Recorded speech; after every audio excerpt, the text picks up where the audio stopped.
Globally, the United States is ranked number 1 when it comes to the Global Competitiveness Report, but that's about the only positive ranking the US holds at that spot. When it comes to negative rankings, the United States is pretty high on the list of everything to include firearms deaths of kids to the Global Peace Index. Most Americans have a rose-colored view of their nation's standing in the world, but there are plenty of aspects of the country that no American should be proud of. This list highlights some of the worst things most Americans either don't want to know or at the very least, probably wish weren't true, but sadly, are. 10 Most Americans are up to their eyeballs in debt in the United States. It has been common to pay via credit card for almost anything, but the use of credit cards hasn't been as widely accepted in other places around the world.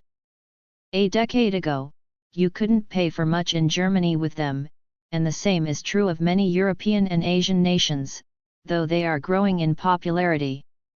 For Americans, credit and debt are simply a way of life.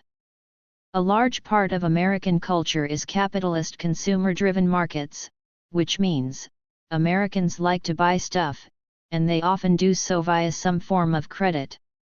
Why wait to buy a new computer when you can pay it off with some interest over the next 5 years? The main reason it's not a great idea has to do with an accumulation of debt. Americans buy one thing, then another, and before they know what they've done, they owe an average of $38,000 in debt, and the trend is showing an increase.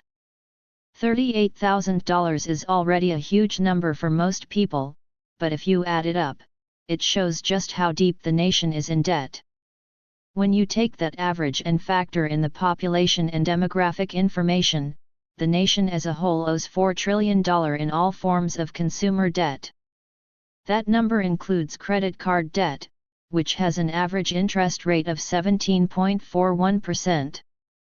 The bottom line, Americans are drowning in debt, and the problem is worsening. 19 Homelessness and wealth distribution is a serious problem. Homelessness is a problem all over the world, and while you can find it in developed nations like the UK and France, the United States has far more in contrast to other developed Western nations. As of 2018, about 0.17% of the American population was living on the streets, and while that doesn't seem like a lot, it amounts to more than 553,000. The states with the most homeless people are California, New York, Florida, Washington, Oregon, and Texas. Coincidentally, most of these states have higher amounts of population density, but they also have some of the wealthiest people in the country. Homelessness is a serious problem, and fortunately, there are people and organizations working to help provide temporary and permanent housing to displaced Americans. The most obvious question is, if the United States is the wealthiest nation in the world, why are so many people homeless? The complicated economics of the states doesn't offer a simple answer, but there is an obvious disparity between the wealthiest people and the folks who have nothing. Because the number of Americans who are insanely wealthy remains low, the top 1% of wealthy Americans hold 40% of the total national wealth. 8 The United States has a crumbling infrastructure. If it took a long time for this page to load and get to the article, you may be somewhere in the United States.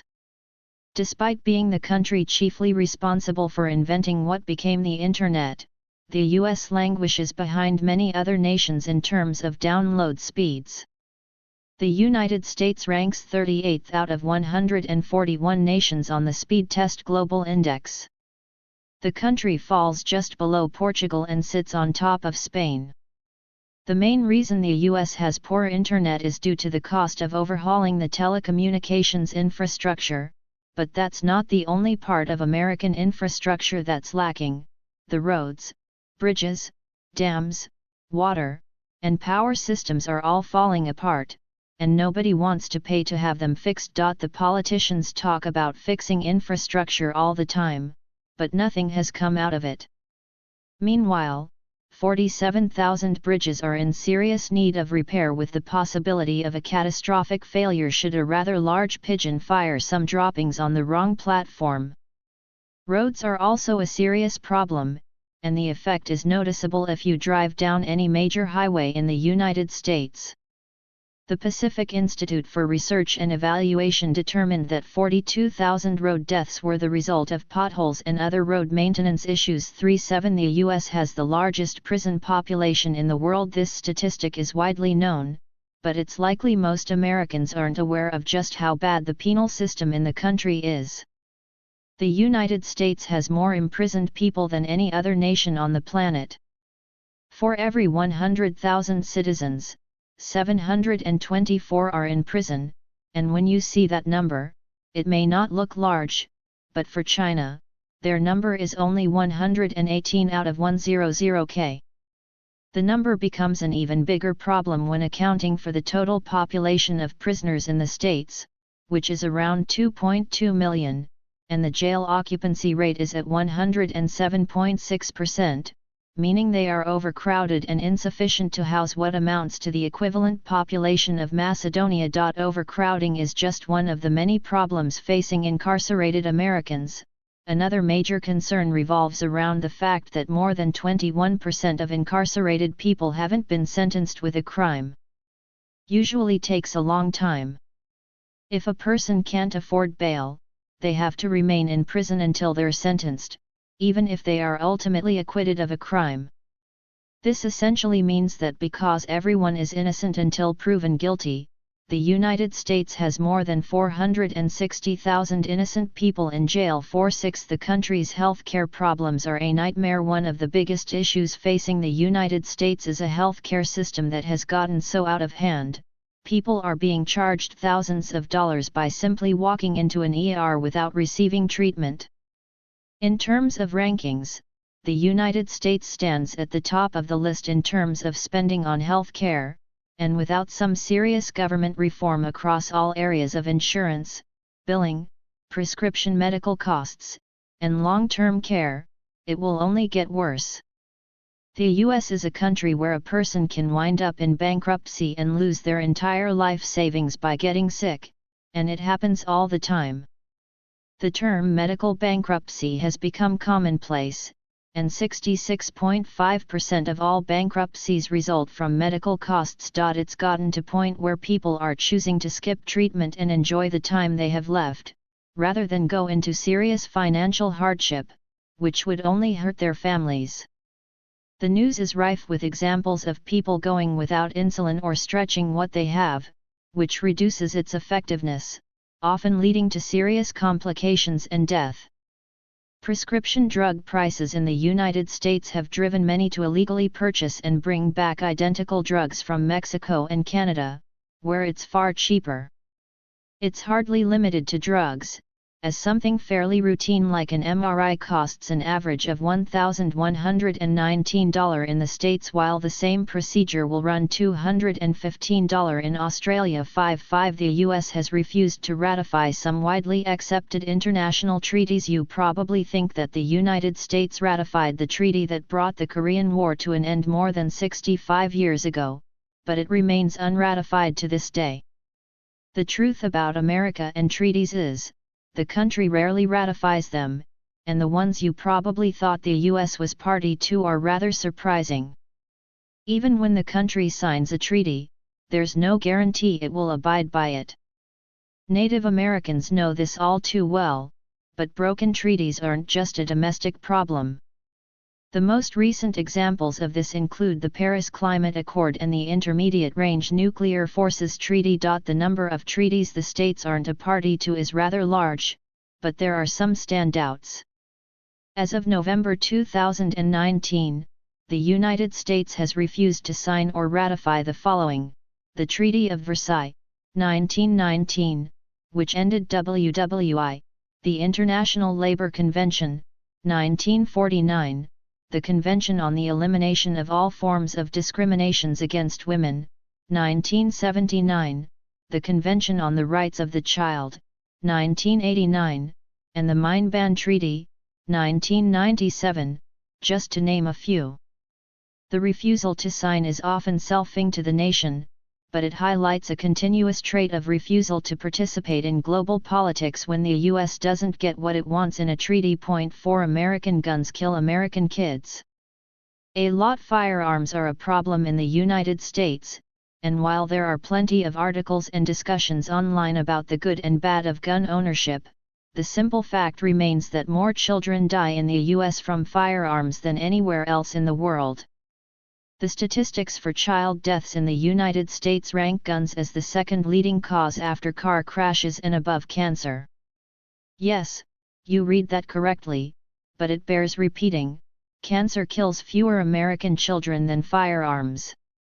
In 2016, 3,143 children died from gun-related deaths, and only a small percentage came from school shootings. When it comes to gun deaths overall, the United States ranks higher than Iraq, Afghanistan, Thailand, Kenya, and many other nations. Meanwhile, the number of car-related deaths is on the decline, while gun-related violent deaths among children are racing to surpass it. The deaths may not break down as you might think. In 2016, 4% were unintended/accidental shootings, 35% were suicides, and 60% were homicides. The remaining 1% were uncategorized due to uncertainty. The saddest aspect of these statistics remains the fact that most of these kids likely wouldn't have died were guns less prevalent in the United States. 7.3 The well-being of children in the US is declining. Everyone cares about the well-being of children, and nobody wants to see the next generation suffer, but kids in America aren't doing as well as you may expect. There are several factors driving the numbers indicating a problem, including literacy, health care, science and technology education, and ignorance.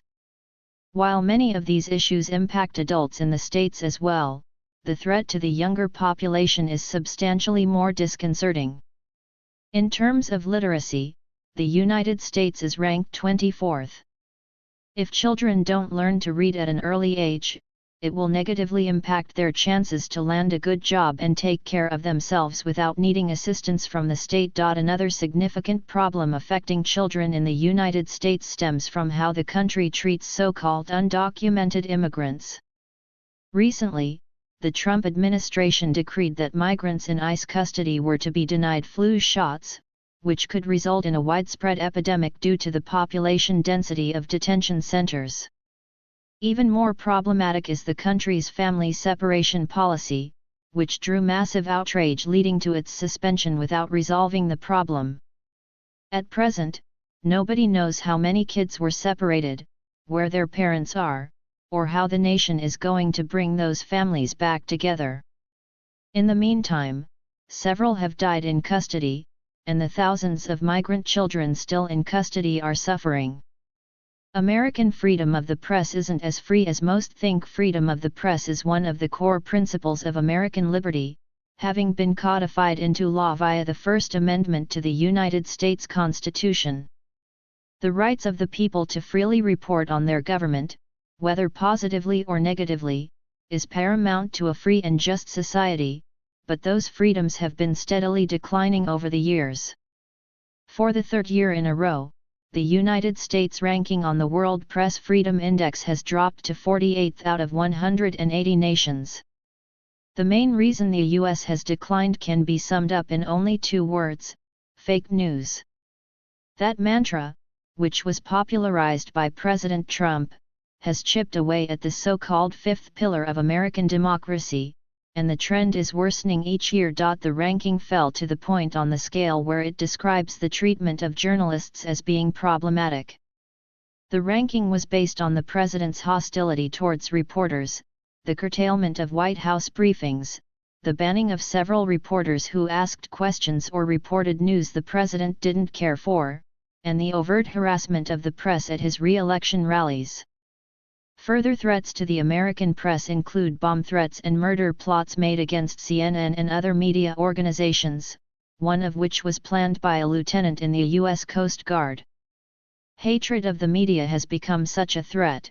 Several reporters were killed in an attack carried out at the Capital Gazette in Annapolis. 9/1 Equal rights for women have yet to fully manifest. The United States has some serious problems where gender equality is concerned, and the government isn't doing much to curtail it. The 2019 Sustainable Development Goals Gender Index covered a lack of gender equality in the following areas: gender budgeting and public services, equal representation in powerful positions, gender pay gaps, and gender-based violence. Currently, the US is tied with Bulgaria for 28th place, but another study conducted by the World Economic Forum placed the US at 51 out of 149 states where gender equality is concerned. The average salary difference shows that a woman who works the same job as a man makes 63 cents for every dollar the opposite sex makes. The US has had an equal rights amendment surfing around the country for full ratification since as far back as 1923, but it has thus far failed to be ratified in the necessary 38 states. To date, 37 have ratified, and despite being a hot-button issue for the majority of bipartisan Americans, there is some hope the amendment will be ratified before the current ratification extension expires. The 2019 election resulted in Democratic control of the legislative and executive branches in that state, which suggests there won't be any partisan roadblocks if/when the amendment is brought forth for ratification.